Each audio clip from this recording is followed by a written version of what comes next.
સ્વાગત છે મારું ગુજરાત ન્યૂઝ ચેનલમાં। નર્મદાના રાજપીપળામાં આવેલી કામલ ફાઉન્ડેશનની નર્સિંગ કોલેજ દ્વારા વિદ્યાર્થીનીઓના ભવિષ્ય સાથે રાજ રમત કરવામાં આવી રહી છે। આ નર્સિંગ કોલેજમાં આશરે છેલ્લા 3 થી 4 વર્ષથી વિદ્યાર્થીનીઓના ભવિષ્ય સાથે ચેડા કરવામાં આવી રહ્યા છે।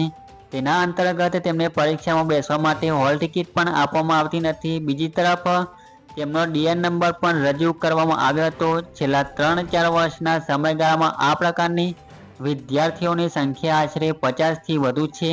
આ તમામ વિદ્યાર્થીઓના વહારે હવે ધારાસભ્ય ચૈત્ર વસાવા આવ્યા હતા।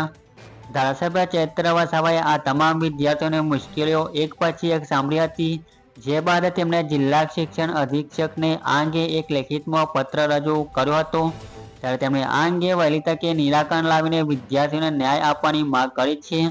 જો વહેલી તકે કોઈ ન્યાય આપવામાં આવશે નહીં તો આગામી દિવસોમાં ભીષણ આંદોલનનો નજારો જોવા મળશે તેવું પણ ચૈત્ર વસાવાએ કહ્યું હતું।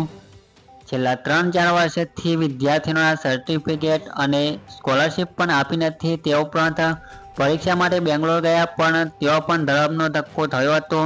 ધારાસભ્ય ચૈત્ર વસાવાએ વધુમાં જણાવ્યું હતું કે આ સંસ્થા એનસીઆરટી અને યુજીસીની માન્યતા સરકારે આપી છે કે નહીં, વિદ્યાર્થીનીઓના તેમના સર્ટિફિકેટ અને સ્કોલરશિપ આપે અથવા તો તેમની ફી પાછી આપે।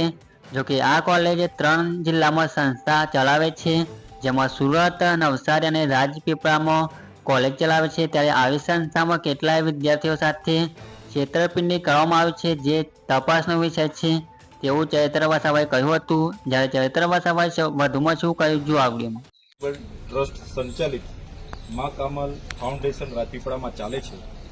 એ મા કમલ ફાઉન્ડેશન ખાનગી જેએનએમ નર્સિંગનો કોર્સ ચલાવે છે અને બેંગ્લોર ખાતે એની એક્ઝામ આપવા માટે ત્યાંની કોલેજ, ત્યાંની યુનિવર્સિટીમાં લઈ જવામાં આવે છે।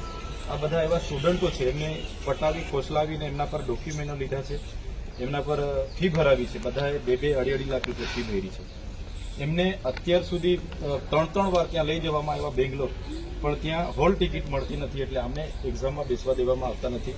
આમાં ઘણા 2 વર્ષ બગડેલા છે, ઘણાના 3 વર્ષ, ઘણા 4 વર્ષથી આટાફેરા કરે છે। ઓરિજિનલ ડોક્યુમેન્ટ એ લોકોએ લઈ લીધું છે, હજુ આપતા નથી। બીજું કે આ સંસ્થામાં જેટલા લોકોએ અભ્યાસ માટેનું ફોર્મ ભર્યું છે એમની પાસે કોઈ પ્રોફેસર નથી, કોઈ ટેકનિકલ સ્ટાફ નથી, કોઈ પ્રેક્ટિકલ સ્ટાફ નથી અને સરકારશ્રીની એનઆઈસી અને યુજીસીની કોઈ પરવાનગી લીધી નથી। અમે મુખ્યમંત્રીશ્રીને, શિક્ષણ મંત્રીશ્રીને, આરોગ્ય મંત્રીશ્રીને હમણાં 3 દિવસ પહેલા લેટર કર્યો હતો। તો હવે આ બાળકોનું ભવિષ્ય અંધકારમય થઈ ગયું છે। સંસ્થાવાળા હવે જવાબદારી લેવા તૈયાર નથી અને આ લોકોએ 2-2, 2.5 લાખ રૂપિયા ફી ભરી છે। સાથે સાથે એવી કોઈ જોગવાઈ નથી કે કોઈ કોલેજ અહીંયા એમનું કોચિંગ ચલાવે ને બીજા રાજ્યોમાં એક્ઝામ આપે અને કોઈ જગ્યાએ માન્યતા પ્રાપ્ત નથી। મેડિકલનો નિયમ એવો છે કે 90% હાજરી ફિઝિકલી હોય એના યુજીસી, એનઆઈસીના માન્યતા પ્રમાણેના પ્રોફેસરો ત્યાં કોચિંગ આપતા હોય તો જ એ સંસ્થા ચાલી શકે। સરકારે પણ ના પાડી દીધી, ઊંચે હાથ કરી દીધા છે। એવી આ સંસ્થા પર તમે તાત્કાલિક ધોરણે તપાસ કરો। પાછળ વિદ્યાર્થીઓના નામો છે જેમની સાથે આ ફ્રોડ થઈ છે, એમના વાલીઓએ મહેનત મજૂરી કરીને, ખેત મજૂરી કરીને 2-2, 2.5 લાખ રૂપિયા ભર્યા છે અને આ ભવિષ્ય એમનું અંધકારમય થઈ ગયું છે। અમને એમનું ડોક્યુમેન્ટ મળી જાય, એમના 3 વર્ષ પૂરા થતા હોય, એમને એક્ઝામ અપાવી દે, એમને સર્ટી મળી જાય, એવી અમારી માગણી છે। અમે એવું નથી કહેતા કે તમે આ જ કરી નાખો, પણ એની તપાસ થઈને તમામ બાળકો, બહેનોને ન્યાય મળે અમારી માગણી છે।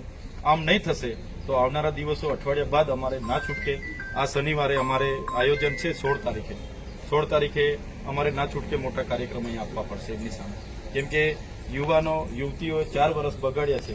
આ જે ભણવાનો સમય હતો એમાં ફ્રોડગીરી થવાથી આ લોકો મેન્ટલી તૂટી ગયા છે। એમના વાલીઓ બધા ગભરાયેલા છે કે અમારા બાળકોનું ભવિષ્યનું શું। તો એમની સ્કોલરશીપ પણ 1 રૂપિયો મળ્યો નથી। અત્યાર સુધી એસટી વિદ્યાર્થીઓને, તમામ ગુજરાતના વિદ્યાર્થીઓને સ્કોલરશીપ મળી ગઈ, આ સંસ્થાના બાળકોને જ સ્કોલરશીપ નથી મળી 3 વર્ષથી। તો એ કહે છે કે વેરિફિકેશનમાં ક્વેરી છે, એ તો એમનો વિષય છે, એમણે ઓનલાઈન કર્યું છે અને બાળકોની કોઈ જવાબદારી નથી। તો આવી બધી ખૂબ ગંભીર